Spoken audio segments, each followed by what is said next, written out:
Assalamualaikum warahmatullahi wabarakatuh. Jumpa lagi dengan Kang Bohel Trader ya. Oke. Di sini saya langsung entry sell teman-teman ya. Ini agak telat 15 menit lah ya sini. Nah, di sini ada momen ya sell di sini. Nah, sini kita analisa dulu time frame pertamanya H4 harus posisi downtrend. Oke ya. Di sini posisi downtrend. Sini zone zero loss sell. Kemudian di sini crossing MA50 ke 90 ke bawah. Lalu di sini juga udah sangat terlihat jelas posisinya lagi dalam keadaan downtrend sini ya.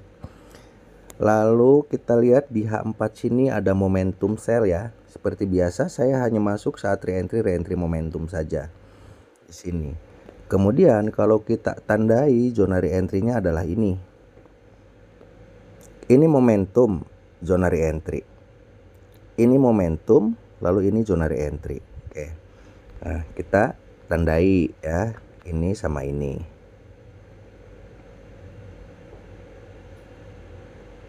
Nah, ini ya. Jadi tadi setelah ada momentum lalu menuju ke zona re-entry, saya cek time frame di bawahnya yaitu H1. Nah, ini H1-nya seperti di video kemarin. Ini tidak ekstrim, tidak rejection MA50, tidak rejection top Bollinger Band. Kalau yang atas juga sama di sini. Tidak ekstrim, tidak rejection MA50, juga tidak rejection low Bollinger Band. Nah, ini sinyalnya muncul saat kemarin ya, di sini Euro CAD sell dan ini profit ya. Lalu yang sekarang juga di sini muncul lagi ini sinyal Euro CAD M15 ya ini. Nah, ini sinyal Euro CAD M15 sell ya. Nah, ini sini. Nah, seperti di video kemarin ya, jika H1 tidak membentuk ekstrim hanya sampai mid Bollinger Band, maka ini kita boleh turunkan ke M30. Nah, di sini perhatikan ya.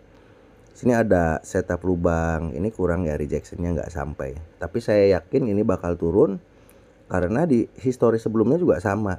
Nah, perhatikan di sebelumnya sini. Nah, ini juga tidak menyentuh MA50 tapi dia membentuk setup lubang sebelumnya. Dan ini pun sama ya. Ini tidak menyentuh MA50 dan membentuk setup lubang sebelumnya. Artinya dua pola ini dan ini sama teman-teman. Identik ya. Sama-sama re-entry momentum ya. Sama-sama sudah menyentuh zona re-entry di sini. Karena market itu memang ya sebagai technical analysis ya, apalagi saya menggunakan BBM O'Malley. Jadi memang polanya selalu begini. Pola-pola selalu begini itu selalu ada ya. Tiap hari itu selalu ada, apalagi kalau ada re-entry momentum. Ya. Jadi ini yang selalu saya tunggu, momen-momen yang seperti ini, di mana momen-momen re-entry momentum, semua time frame-nya searah. Ini yang selalu saya tunggu, dan saya nunggunya nggak usah mantau chart, saya tinggal lihat ini aja. Begitu muncul Euro CAD ya, ini udah langsung entry di sini karena pola sebelumnya sama yang ini. Nah, ini kemarin ini muncul nggak di botnya? Ini muncul kemarin, sinyal di botnya ini muncul kemarin ya. Kita lihat ya, kemarin Euro CAD ya, tanggal 27 itu sama seperti tadi.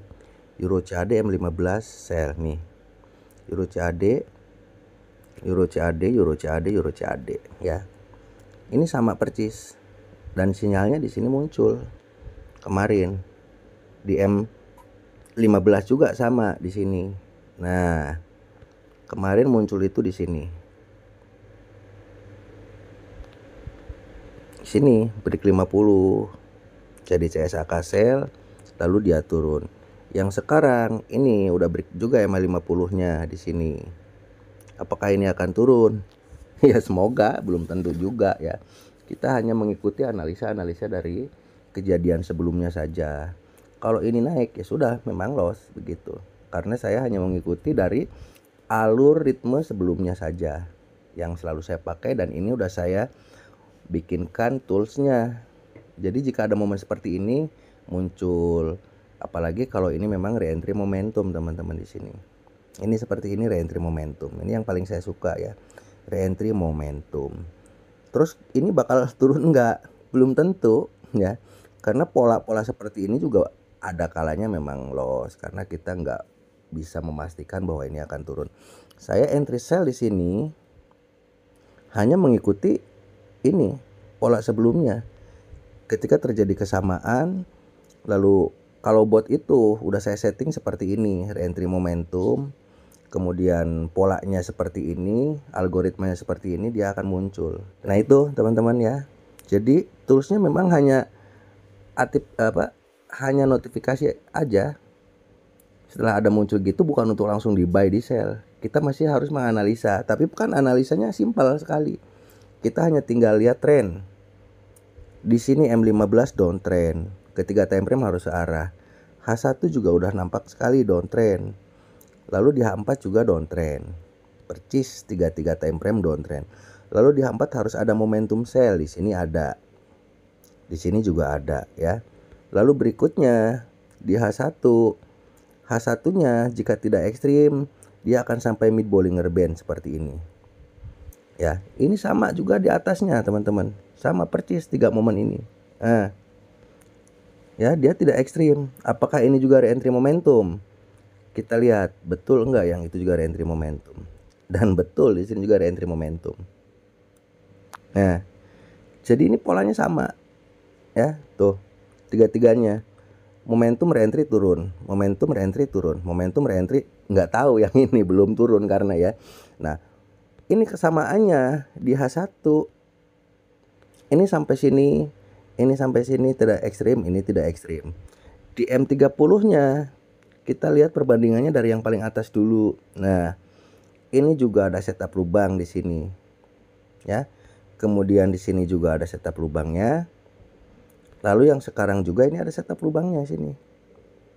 Nah, ini nanti akan glosor jika di M30 ini jadi candlestick arah kuku sell. Ya, karena ini pun turunnya setelah CSAK sell di sini. Nah, ini CSAK sell turun. Ini belum, tinggal nunggu CSAK sell lalu dia turun. Kalau yang paling atas juga sama. Nah, sini kan momennya bentar.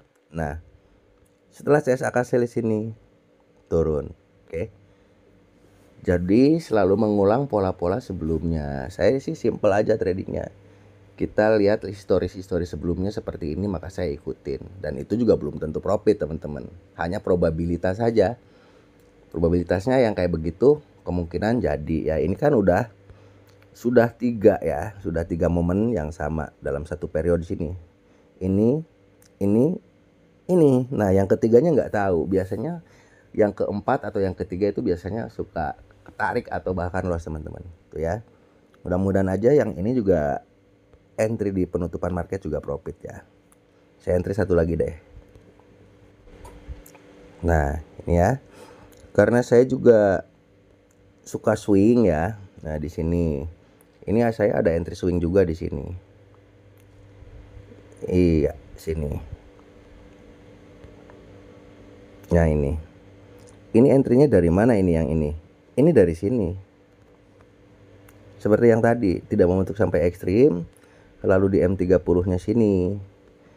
Ekstrim, ada rejection M50, membentuk setup lubang. Ini agak telat sedikit entry-nya saya. Harusnya di sini. Seperti ini. Tapi saya dapat agak bawah. Dan saya tahan sampai sekarang. Sampai kapan tahan profitnya Kang? Oke, jadi gini nih tips untuk teman-teman kalau mau main swing dengan sinyal bot sini ya. Jadi sinyal bot ini tuh sangat berpotensi untuk dibikin swing. Nah, kenapa ini entry-nya masih saya tahan? Nih, rahasianya di sini. Ketika M50 dan 90 ini membentuk setup lubang, kemudian muncul sinyal sell di sini. Ya di CSAK sini saya tahan ini selama EMA 50 tidak crossing ke EMA 90 ke atas. Jadi seperti ini. Nah, ini kita udah sell di sini, ini udah turun sampai sini. Ketika dia naik ke sini, kita tahan aja sebelum EMA 50 90-nya crossing. Nah, ini jika EMA 50 90 crossing ke atas, ini pasti di cut profit di sini. Karena dia tidak crossing ke atas, maka dia akan terus ke bawah. Mengawal harganya gini terus. dan sampai sekarang ini belum crossing. Ini EMA 50, EMA 90 nya masih tetap searah ya. Nah ini jika crossing ke atas udah saya cut profit yang ini. Kalau tidak saya akan tahan karena ini potensinya masih terus ke bawah teman-teman. Masih EMA 50 nya masih di bawah 90 nanti terus, mungkin sampai minggu depan ya. Ini udah 1 minggu lebih saya tahan entry-nya ya. Oke, kembali lagi ke Euro CAD sini. Nah, ini juga udah profit, teman-teman. Nah, kalau kita entry-nya di sini kemarin kalau misalkan dapat di sini, sell di sini. Ini teman-teman juga bisa nahan profit. Hanya saja ketika ini udah turun ke sini, teman-teman pindahkan stop loss-nya ke sini, ke break even, kena dulu di sini. Ya, nanti baru turun. Nah, ini juga untuk entry yang di sini, untuk entry sell di sini, ini masih nahan profit sampai sekarang. Bisa terus beberapa hari ke depan selama EMA 50 90-nya seperti ini. Nah, itu tips dari saya ya. Tips dari pemula. Kalau mau nahan profit dari entry itu bisa menggunakan EMA 50 dan EMA 90 seperti ini. Ya. EMA 50, EMA 90-nya seperti ini, jika dia tetap terus tidak nyilang ke atas, maka dia akan terus turun. Nah, kalau yang ini nggak akan saya swingkan ya, karena ini entry yang ini mau saya take profit aja untuk clear hari ini. Dan untuk yang ini tetap saya tahan. Jadi saya punya satu swing di sini dan satu ini akan saya close atau di take profit saja ya. Bisa menggunakan seperti biasa sini. Oke. Misalkan ambil di TP2 sini gitu. Itu dia guys. Ya, akhirnya terkena take profit ya di sini. Tadi malam saya pasang take profit di sini dan TP deh, alhamdulillah. Berarti 3 momen sudah sama, yang ini dengan yang ini ya. Artinya kemungkinan masih ada satu lagi re-entry-nya ya di sini. Dia turun dulu, kemudian membentuk momentum di H4-nya. Kita lihat udah membentuk momentum belum? Belum ya. Nah, nanti ini kemungkinan akan membentuk momentum re-entry lagi. Jika polanya sama seperti ini, maka sinyalnya akan muncul dari botnya dan kita bisa entry lagi. Tapi sangat rawan ya, karena udah yang ketiga ini. Kalau muncul satu lagi ini berarti yang keempat. Ya masih 50-50 lah untuk yang 4 ke 5 itu ya. Biasanya kalau udah 3 gini, ketika muncul sinyal lagi saya pertimbangkan juga untuk entry-nya. Oke, itu aja teman-teman ya. Semoga bermanfaat. Wassalamualaikum warahmatullahi wabarakatuh.